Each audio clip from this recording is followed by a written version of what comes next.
All right, right. Peace, and blessings. Hakia Me here, the Success Scholar. Thank you for tuning in, listening. Yes. So this is a part two, partially to my last night's discussion. Hope you're doing wonderful. So, yeah, I mean, for those that heard my last night's broadcast live here, I actually went to Clubhouse. And I started a broadcast, and let me sort of share the experience. But as you see in this title, I call it Buck Breaking on Clubhouse over Lil Nas X, um, and I put Lakeith Stansfield name in there. So what's happening right now, if many people may not know, there are several Hollywood types and artists and music people all on Clubhouse. And, what's happening is they are creating a type of environment where people aren't necessarily feeling that they can come out and share in an honest and objective way because of the level of hostility from many in the LGBT community. Now, with that being said, for the most part, many black people over the years have stood up for decency and morality and ethics, and it's just a part of our culture. It's part of who we are. And when many decent black people see and saw this particular rated X XX called a rated R, we were justly offended, right? So I heard a lot of different comments, going back and forth. So I started this particular room, and um, I don't like start a whole lot of rooms. I feel like I can, talk to my audience in different platforms. I mean, I'm meeting a few people, of course, but it's, you know, I want to talk to people that want to listen to me, if that makes sense. So, a lot of people spend a lot of time there, but ultimately, I don't have time to, prove myself, or going back and forth, or so ultimately I was like quiet after a while. Although I started the room, I actually made some other people some moderators, some of the people that came there early to have a conversation.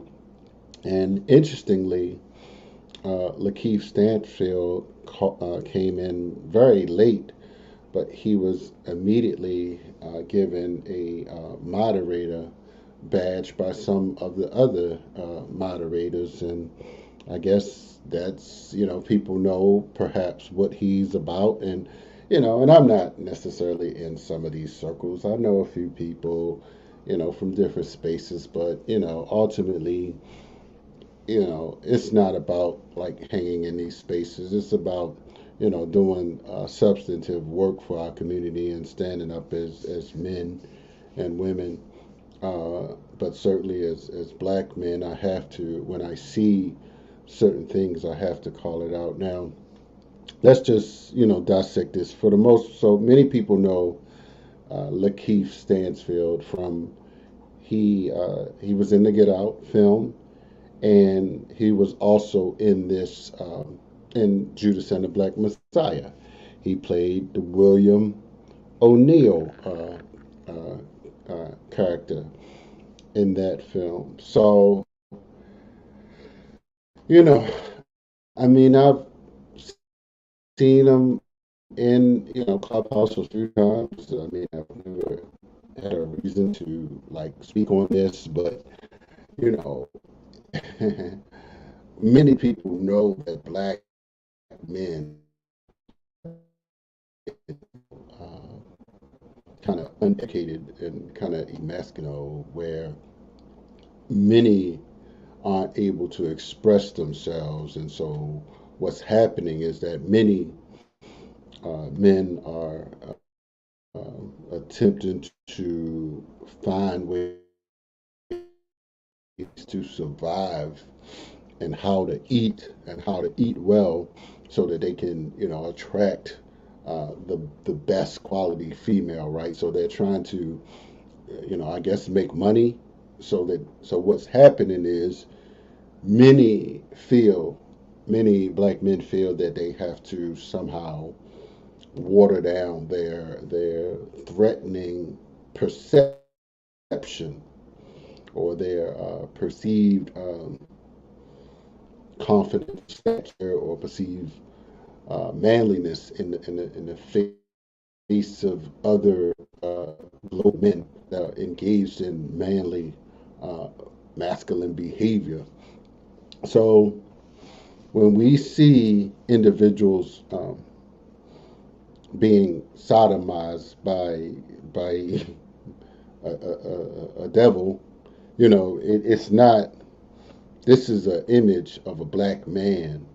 When historically we know that many Caucasian males, they didn't just rape the black woman on these plantations. Many actually raped the men. Make me think about this. Goodbye, Uncle Tom.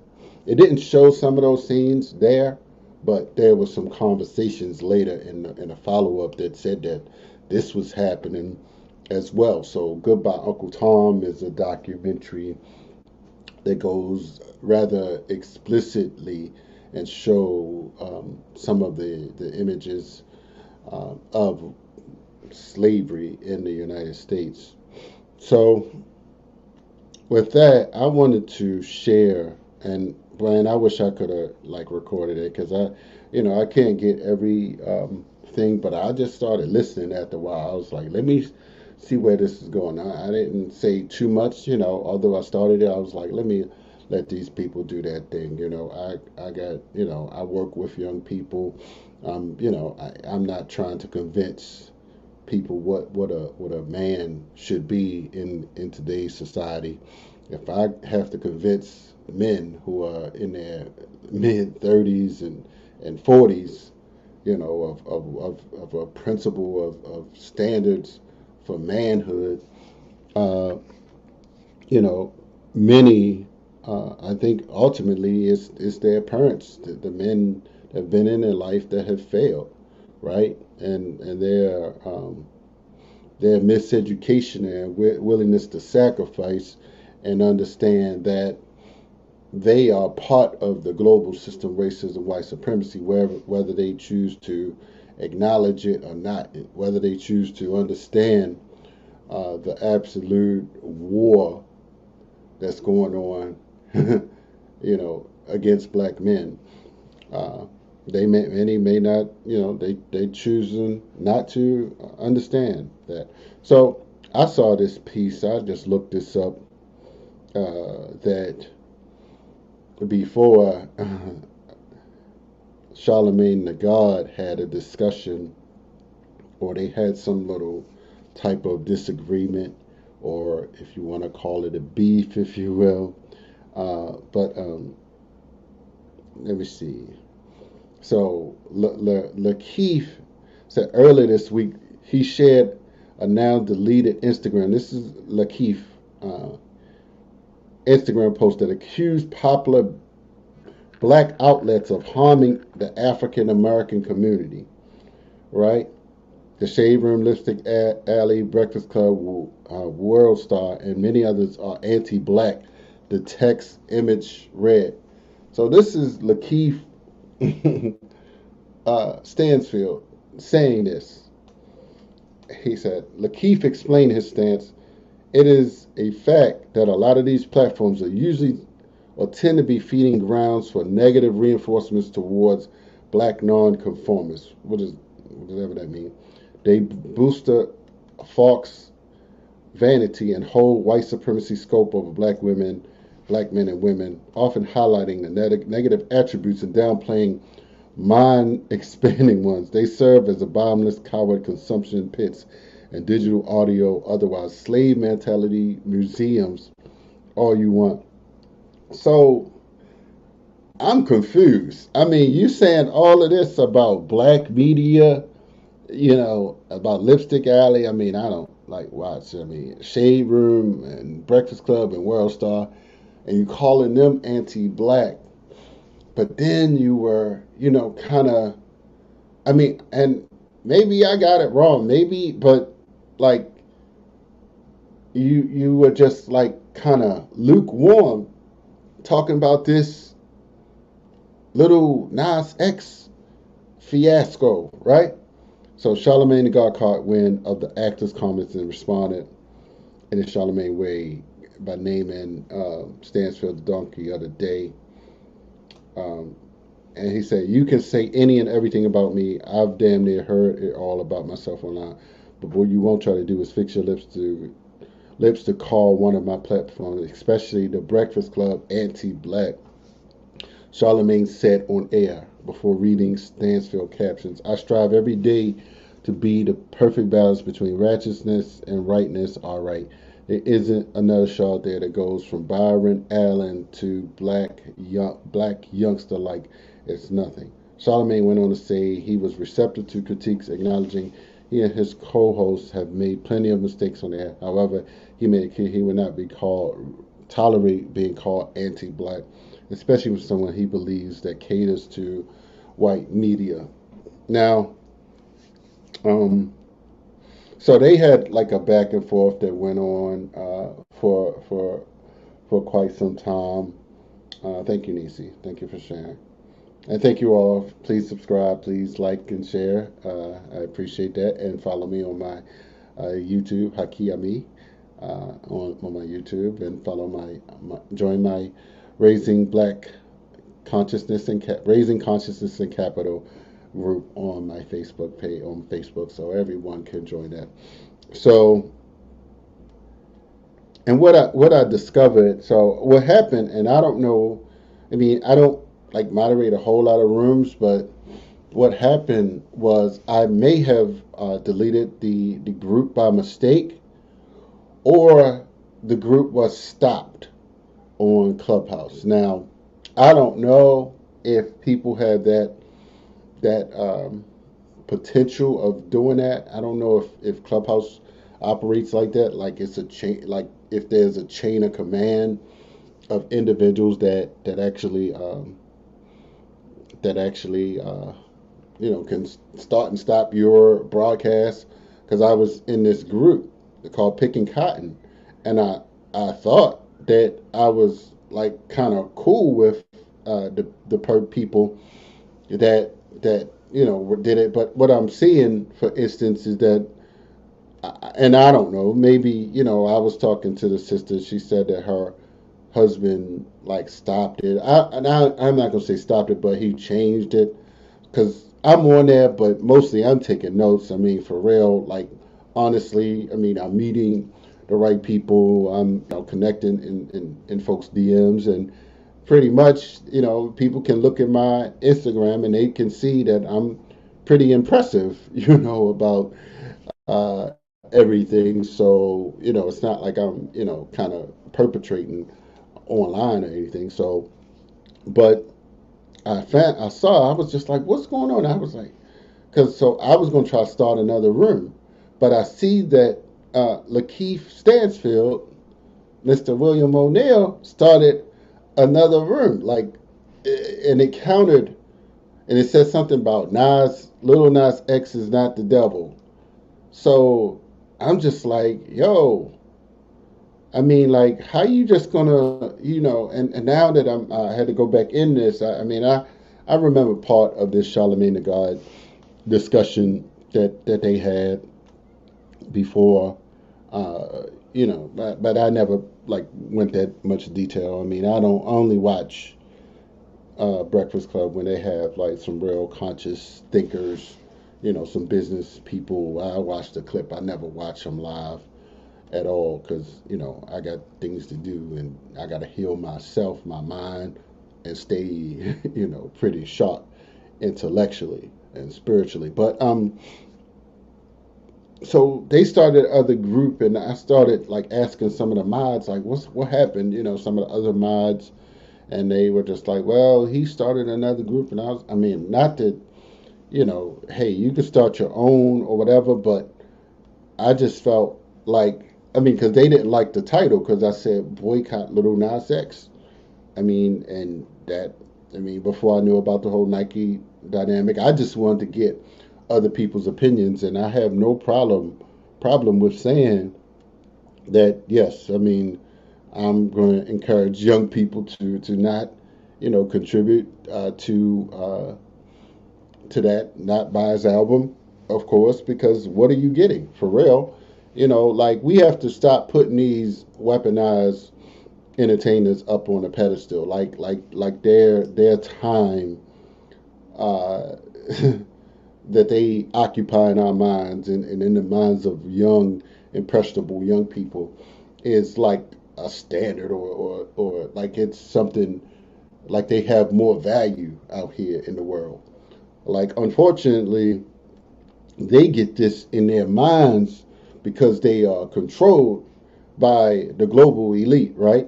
And yes, I mentioned something about Tavistock. You all can go do the knowledge, read the Committee of 300. I'm gonna drop some books, and Behold a Pale Horse. Let me go ahead and drop some other ones. There are some other clips that are out here that talk about 40-ounce scandal. I mean, but even in Wally Mubarudi's books, and so let's just I'm just gonna drop a few of those, and people can go and read a real book, not just follow these people. But when you are conscious on that level, where you understand the depths of global population control, national security memo 200, you understand like how these things are being pushed, right? And to an impressionable young mind, I mean, of course, I mean, there were much discussion about, yeah, we got to be responsible. The parents have to be responsible.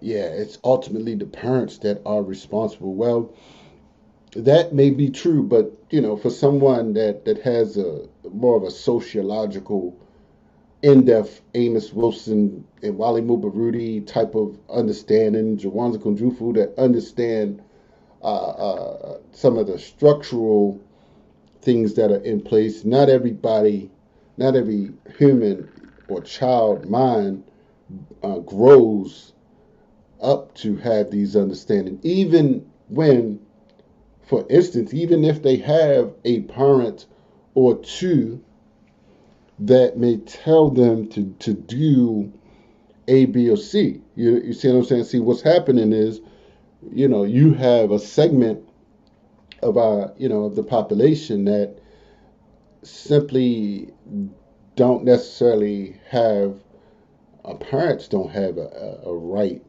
well-rounded knowledge of this world, and how music and entertainment shapes consciousness and behavior, right? So, although people may think that they have control over their children, the reality is that, yes, this, it's not no under the ground. There's no, it's not no devil under the ground. It's these people that are, pushing drugs in our community. So it's not the direct correlation between this particular video and other things, but it's other subsidiary effects of destruction, domination, and this comes from someone that pushed himself as like a holistic, as like a Old Town Road, and dancing in front of the children, and going everywhere with the children, to I'm just gonna just be crazy, I mean, like, I'm just gonna be a weirdo, I'm just gonna be a freak, and and if that's like how you live, I mean, ultimately, I'm simply saying that, like we need adults, and that's just why I said who I call out the NAACP, the black fraternities, the black churches, you know, I said Umar Johnson and Boyce Watkins and Al Sharpton and Roland Martin. I mean, some of them, I mean, like Tamika Mallory, she gonna be hanging out. He may get a Grammy. I mean, or he may get a BET uh, award for this insanity. So uh, I'll just begin to close, of course, but it was just fascinating that another room got started directly after mine, and to I guess counter. I mean, and I didn't say a whole lot. I just laid it out like initially, and I said a few things, but I'm not gonna go back and forth with some people, man. It's like, look, I mean, and this is where my wisdom come in to know where to spend my time. Spend your time around, people of substance, individuals who are whole, and that desire to hear your message, not waste your time battling with people that they're not gonna they sick. And one other thing, I'm glad I didn't write notes for this, but one thing I did hear, and this is the beauty of Clubhouse sometimes. I heard a brother that sometimes there are these industry rooms. Now, most of these people, they're not a part of the conscious community. For instance, they are, kind of caught in the hip hop ish, and I want to be rich, I want to be bling, bling bling. They're not like revolutionary or anything like that. They don't have that level of consciousness to say, they're just trying to make a living, honestly, and they're trying to feed themselves. But I heard a brother, he was in one of the rooms, and he was kind of animated, and he made the comment that, yeah, the industry is controlled by these LGBT people. I was at such and such place, and this guy tried to hit on me, and I told him I don't roll like that or something. And I don't know if he said that we weren't doing business or something. Yeah, he did say we had to stop doing business or something. They had whatever happened with the guy pushing up on them. Uh, they had to discontinue their relationship. Now, and then he said that later he discovered that this person was talking to one of his partners like a few like days later, like, and saying that the person shouldn't do business with him. See, this is what I mean, I've heard this many times. See, so that's the whole thing. With some of these environments. I'm not saying that everybody go through the what is it called, the couch, the casting couch, but the reality is that people are getting turned out, right?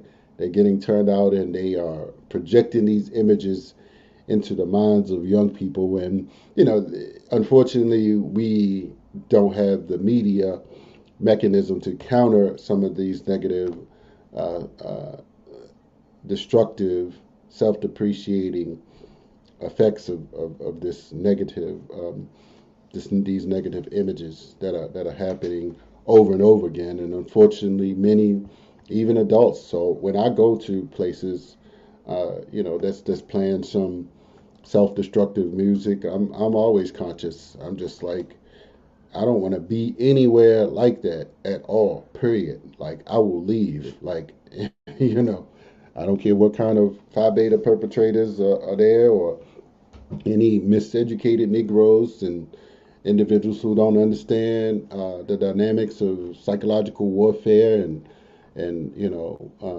but I know what's going on, and this is why I read, and we had events like the FBI war on Tupac. And this is a white guy, John Potash, that spoke deeply about, various intelligence agencies that actually finance death row, right? So, don't think that the prison and industrial complex, don't think that there's no correlation between this music and criminality and drugs in the black community and the music. There definitely is. So, unfortunately, many don't have uh, a wise